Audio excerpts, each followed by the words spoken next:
Liberty Nation with Tim Donner. Say what? Say what? Say what? One more time. We commence the proceedings with our signature segment, Say What, where we roll out some of the most wacky, astonishing, damnable, and ultimately revealing things uttered by politicians and the chattering class. It's becoming increasingly difficult to harmonize the words of Joe Biden with his actions and those of his party in the first 10 days of his nascent presidency. He has so far essentially governed by decree, executing some 36 executive orders, most of them reversing what the left considers the most egregious Trump policies, all delivered in carefully pre-scripted appearances by the new president, always on teleprompter. This week, Biden designated each day to one particular issue, from climate change, featuring the return of former Secretary of State John Kerry as special presidential envoy for climate, to the most explosive topic of all, racial justice. The moment had arrived as a nation where we face deep racial inequities in America and systemic racism that has plagued our nation for far, far too long. I said that over the course of the past year that the blinders have been taken off the nation, the American people. What many Americans didn't see or had simply refused to see couldn't be ignored any longer. Those 8 minutes and 46 seconds that took George Floyd's life opened the eyes of millions of Americans and millions of people around all over the world. It was the knee on the neck of justice, and it wouldn't be forgotten. But while the president was trying to attract the nation's attention, together with the compliant media, on those kind of sermonettes, so to speak, attempting to lower the temperature of the nation, his party was headed in the opposite direction. Good cop, bad cop. Impeaching Trump for a second time as he was about to leave the White House, and the Senate will put him on trial as a private citizen starting February 9th. Illinois Democrat Senator Tammy Duckworth explains the Democrats' logic for impeaching a president who's no longer president. Every official who has been barred from holding future office was out of office.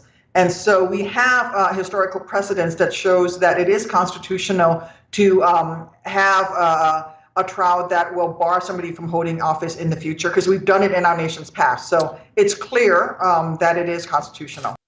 But Senator Rand Paul made an impassioned speech on the Senate floor, arguing the opposite.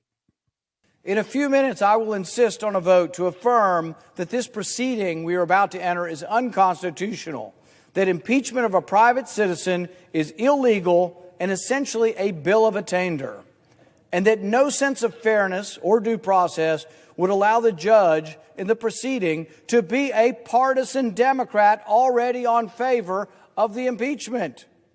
A sham, this is, a travesty, a dark blot on the history of our country.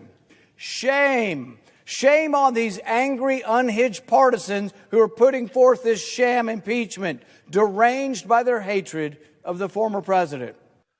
What's a bill of attainder, you might ask? Well, it's essentially singling out a person or group of people and declaring him or them guilty of some crime and punishing them after the fact. It's specifically prohibited in the Constitution because it amounts to nothing less than pure retribution. But attempting to keep Trump from ever being able to run again is just part of the left's plan. They want to expel two of Trump's most ardent supporters in the Senate for daring to ask for an audit of the election. Leftist heartthrob AOC articulated the progressive perspective with her friend Chris Cuomo on CNN.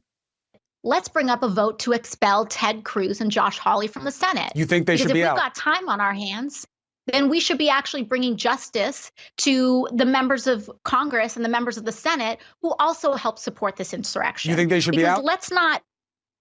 They absolutely.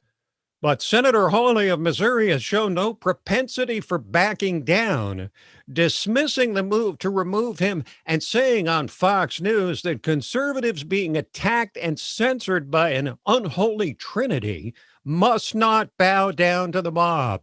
Now we've got big tech and the big corporations in league with the left. And what they're basically saying is, listen, if you don't hold the right opinions, then you're not going to be able to be on social media. You're not going to be able to get a job, maybe. You're not going to be able to communicate. If you have a small business, you're going to get boycotted. It is an unbelievable attempt by big business, big tech, and the left to try to censor all dissent, to try to shut down all opposition, to try to silence half of America.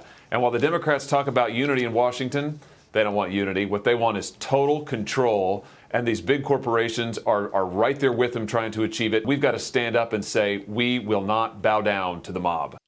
Fighting words, to be sure, but Hawley and conservatives are fighting an uphill battle, with big tech extending its campaign of conservative censorship and the media providing the expected almost 100% positive coverage of the new president, and upping the ante with chilling statements like this on MSNBC from former Republican strategist and never Trumper Nicole Wallace. Listen to this. It would be my policy that a Republican must assert the truth before they're allowed to share any other views. Translation: voice your acceptance of the sanctioned position, what she calls the truth, or you will be silenced in America. But threats to and from the new administration are not just domestic. As expected, China has started flexing its muscles again now that Trump is gone and Biden heads things back in the same direction as the 50 years before Trump. The Chinese recently placed sanctions on those officials responsible for Trump's audacious approach to them, foremost among them former Secretary of State Mike Pompeo. This is part and parcel of the Chinese Communist Party's behavior. This is exactly the kind of thing they've done for an awfully long time. And for 50 years, administration after administration turned the other cheek, allowed the Chinese Communist Party to run over America. And our administration didn't do that. We responded.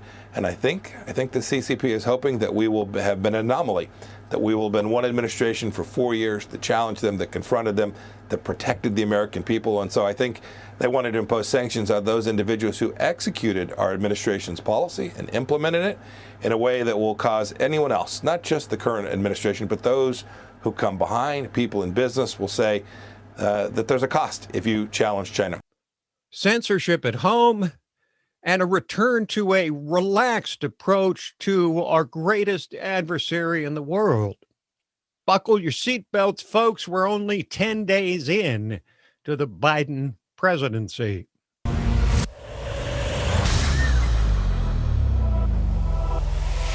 Hi, I'm Lisa K. Donner, along with Mark Angelides, Sarah Cowgill, Tim Donner, and Scott Cosenza, and this is Liberty Nation.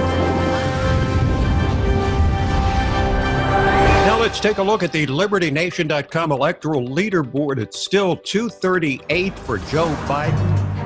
What if stories and legends can offer us the key to unraveling the hottest political issues of the day and apply their lessons to understanding the chaos of modern politics? Impeach 45!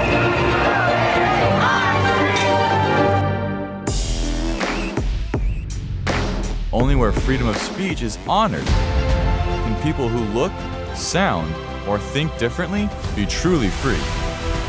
If you're discussing something that's difficult, the probability that you're not going to offend each other is zero. President-elect of the United States of America, Donald Trump.